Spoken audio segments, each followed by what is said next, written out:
માટે પ્રભુ આપેલા પ્રત્યેક નાણાઓને પ્રભુ તમે આશીર્વાદિત કરો. જેઓની પાસે નથી તેઓને પણ તમે આપો અને આ દાન એ હંમેશા પ્રભુ તમારા રાજ્યમાં ખર્ચ થાય એવી કૃપા માંગીએ છીએ. મારી પ્રાર્થના પ્રભુ ઈસુના નામ આપણા પ્રભુ ઈશ્વરનો આભાર માનીએ.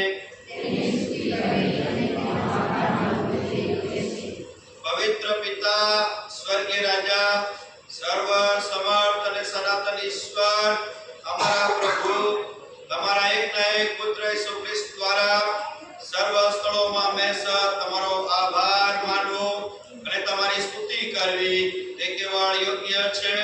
એમ જ નહીં પણ તે અમારું કર્તવ્ય અને આનંદ છે, કારણ તેઓ તમારા જીવન અને સત્ય શબ્દ છે. આરંભથી જ તેમના દ્વારા તમે સગળનું સર્જન કર્યું છે અને તમારી પ્રતિમા પ્રમાણે અમને ઉત્પન્ન કર્યા છે.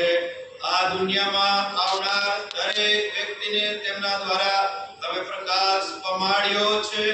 બિન કાળમાં તમે તમારો માર્ગ દર્શાવવાને સંદેશવાહકો તથા જ્ઞાનીઓને ઊભા કર્યા છે.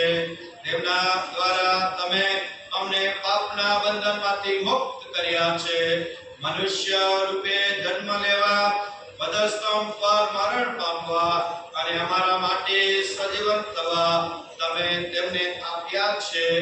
અમને તમારા બાળકો બનવાને અને તમારી નવી ઉત્પત્તિના પ્રથમ ફળ થવા તમે અમને તમારો પવિત્ર અને જીવન આપનાર આત્મા તેમના દ્વારા આપ્યો છે. 31 Lord,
ભોજન ને પવિત્ર સંસ્કાર में પાડી શક્યા તમારી કૃપા આપી માટે આભાર અને આ સમય પ્રીતિ ભોજનમાં અહીંયા અમે બધા ભેગા મળ્યા છે ત્યારે ખાસ પ્રભુ જે ધેક ચિંતા રાખજો જેઓને ના મળી હોય તેઓને પણ પ્રભુ તમે પૂરું પાડજો પ્રાર્થના તમારા પ્રભુ ઈસુ ખ્રિસ્તમાં માંગીએ છીએ આમેન।